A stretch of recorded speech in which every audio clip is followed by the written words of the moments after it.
E aí, querido amigo, querida amiga, nos encontramos mais uma vez. Vamos juntos estudar a Palavra de Deus, a fim de estarmos seguros, vivendo segundo a vontade de Deus revelada na Palavra. Por isso nós temos que estudá-la, a fim de descobrir qual é a vontade de Deus para nós. Obrigado porque você está aí comigo e não se esqueça de sempre compartilhar esse vídeo com seus amigos, a fim de que outras pessoas tenham acesso a essa informação. Obrigado por ser o meu missionário. Quer dizer, o missionário de Cristo e a missionária de Jesus, tá bom? Vamos juntos nessa jornada. Se você gostou, no final deixe seu gostei. Se ainda não é inscrito, nos abençoe com a sua inscrição. Muito bem. 2 sistemas opostos. Bom, eu li ontem, mas eu vou ler de novo. Capítulo 12 de Apocalipse, versículo 17, que nos diz assim: Irou-se o dragão contra a mulher e foi pelejar com os restantes da sua descendência, os que guardam os mandamentos de Deus e têm o testemunho de Jesus, e se pôs em pé sobre a areia do mar. Bom, nós já aprendemos que o capítulo 12, aquela mulher gloriosa que dá à luz um filho que o dragão deseja devorar, e esse filho é arrebatado por Deus para junto ao trono de Deus, representa obviamente e claramente a igreja pura, imaculada, aquela que preservou a essência do evangelho, certo? E essa igreja, ela é vítima da ira do dragão, que a persegue durante o longo período, até os nossos dias atuais. Porém, resta um grupo de pessoas. Ele tentou matar todos eles, mas ainda há um remanescente. E a Bíblia fala, irou-se o dragão contra a mulher e foi fazer guerra aos demais da sua descendência, ou seja, aqueles que sobraram dessa igreja é vítima agora da perseguição do dragão. Quem são eles? Os que guardam os mandamentos de Deus e têm o testemunho de Jesus. E isso é sinônimo, claramente, de que essa igreja é uma igreja fiel, verdadeira, obedece os mandamentos de Deus, ok? A Bíblia diz lá no 17:14, que é o nosso verso para memorizar, falando sobre essa intensa guerra e conflito contra a igreja, diz assim: juntos guerrearão contra o Cordeiro, mas o Cordeiro os derrotará. Olha só, pois é Senhor dos senhores e Rei dos reis, e com ele estarão seus chamados, escolhidos e fiéis. Percebeu aí? Escolhidos e fiéis. A identificação é clara. Aqueles que são dessa igreja são fiéis e guardam os mandamentos de Deus. Sabemos que não pode ser 9 dos 10, não pode ser 8 dos 10. Eu não posso escolher qual dos 10 mandamentos eu devo obedecer e qual daqueles que eu não devo obedecer. Porque em Tiago 2, verso 10, falando sobre os 10 mandamentos, Tiago 2, verso 10 fala sobre os 10 mandamentos. Nos diz assim, ó: pois qualquer que guarda toda a lei, mas tropeça em um só ponto, se torna culpado de todos. E o que é interessante nesse relato é que no verso 11, ele nos diz qual é a lei que, tropeçando em um só ponto, nos tornamos culpados de todos. Porquanto aquele que disse, não adulterarás, também ordenou, não matarás. Ora, querido amigo, querida amiga, qual é a lei que no seu bojo há esses 2 mandamentos? Não matarás e não adulterarás, senão os 10 mandamentos. Então, segundo Tiago, aquele que guarda toda a lei, mas tropeçar em seu ponto, é culpado de quebrá-la inteiramente. Então, essa igreja, a igreja perseguida pelo diabo, pelo dragão, é conhecida aí como a igreja fiel. Agora, e como que é a igreja infiel? A Bíblia fala sobre o anúncio do anjo, lembra? Capítulo 14, versículo 8 de Apocalipse nos traz um anúncio do segundo anjo. Agora nós vamos entrar propriamente dito na mensagem do segundo anjo.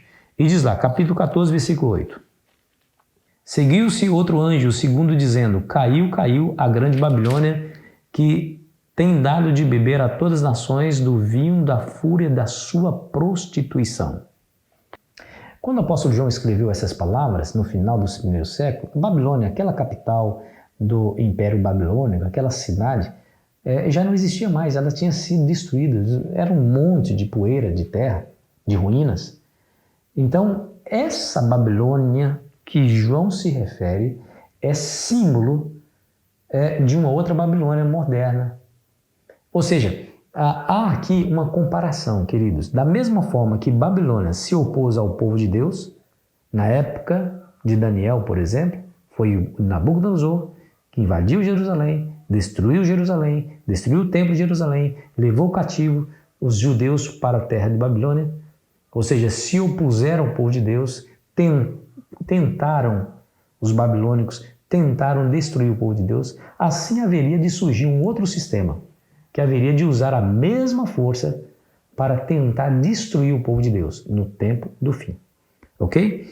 Essa Babilônia aqui é uma representação de um poder apóstata, né? Porque diz aí que ela tem dado a todas as nações do vinho da fúria da sua prostituição. A palavra prostituição aqui é significativa, porque representa doutrinas falsas, ou seja, ela tenta embriagar, ela tenta deixar bêbados os habitantes dessa terra com as suas doutrinas falsas, e ela persegue o povo de Deus como perseguiu a Babilônia, a Babilônia real, aquela cidade do tempo de Daniel, ok? Bom, no capítulo 17 aparece aí novamente a figura de Babilônia. Capítulo 17, versículo 1 e 2 diz assim, ó: Veio um dos 7 anjos que tem as 7 taças e falou comigo dizendo: Vem, mostrar-te-ei o julgamento da grande meretriz, que se acha sentada sobre muitas águas, com quem se prostituíram os reis da terra, e com o vinho da sua devassidão foi que se embebedaram os que habitam na terra. Aí no verso 5, para não ter dúvida que se refere à Babilônia mística, diz lá: Na sua fronte achava-se escrito um nome, um mistério, Babilônia a grande, a mãe das meretrizes e das abominações da terra.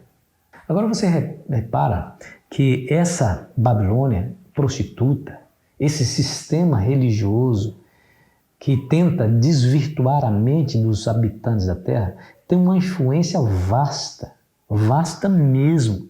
Diz a Bíblia aí, o relato é claro, né? Esse poder é aquele com o qual os reis da terra se prostituirão. Está aqui no verso 2. Os reis da terra, ou seja, líderes de todas as nações, haveriam de se curvar diante do poder e da influência dessa instituição religiosa apostatada. E não somente os reis da terra, mas também todos os habitantes, né? Todos os habitantes da terra. Esse poder é aquele com o qual os reis da terra se prostituíram e os habitantes da terra. Que diz assim, ó: Com que se prostituiu os reis da terra e com o vinho de sua devassidão foi que se embebedaram os que habitam na terra. Ou seja, todos, de uma nação a outra, todas, de uma extremidade a outra da terra, todas as pessoas que aqui habitam receberam algum tipo de influência desse poder apostatado. Agora, deixa eu dizer uma coisa para você. O vinho da ira, da prostituição de Babilônia, que todos os reis da terra e os habitantes da terra bebem, ela tem um poder de embriagar as pessoas muito forte. Aqueles que bebem dessa água dificilmente compreendem a verdade, viu? Dificilmente. Quer ver uma coisa? Você já tentou pregar para um bêbado? Imagina um indivíduo caindo de bêbado, mas bêbado mesmo. Senta com ele e explica o evangelho para ele. Será que ele entende alguma coisa? Os habitantes dessa terra, você vai lá, prega para eles, fala sobre a verdade do sábado, fala sobre a verdade da palavra de Jesus Cristo como nosso único e suficiente Salvador. Fala da verdade revelada na palavra de Deus, conforme os mandamentos do Senhor. Essas pessoas ignoram. Entra no ouvido, sai no outro. Será que elas não estão embriagadas? Será que elas não estão confusas, com a mente confusas por conta de que beberam no copo da prostituição, do vinho da ira e da prostituição de Babilônia? Eu não tenho dúvida disso, viu? Eu não tenho dúvida. Agora, diante disso, diante dessa situação que envolve o mundo inteiro, nós podemos correr o risco de também sermos influenciados negativamente. E a nossa única e exclusiva proteção é nos fortalecer no poder do Senhor e na força do seu poder. Conforme o apóstolo Paulo diz em Efésios capítulo 6, versículo 10. No poder do Senhor e na força do seu poder. Como? Tomando toda a armadura de Deus para que possamos estar firmes contra as ciladas do diabo. Ah, meu amigo, Satanás, ele tem uma especialidade, viu? Ele é especialista e perito em enganar.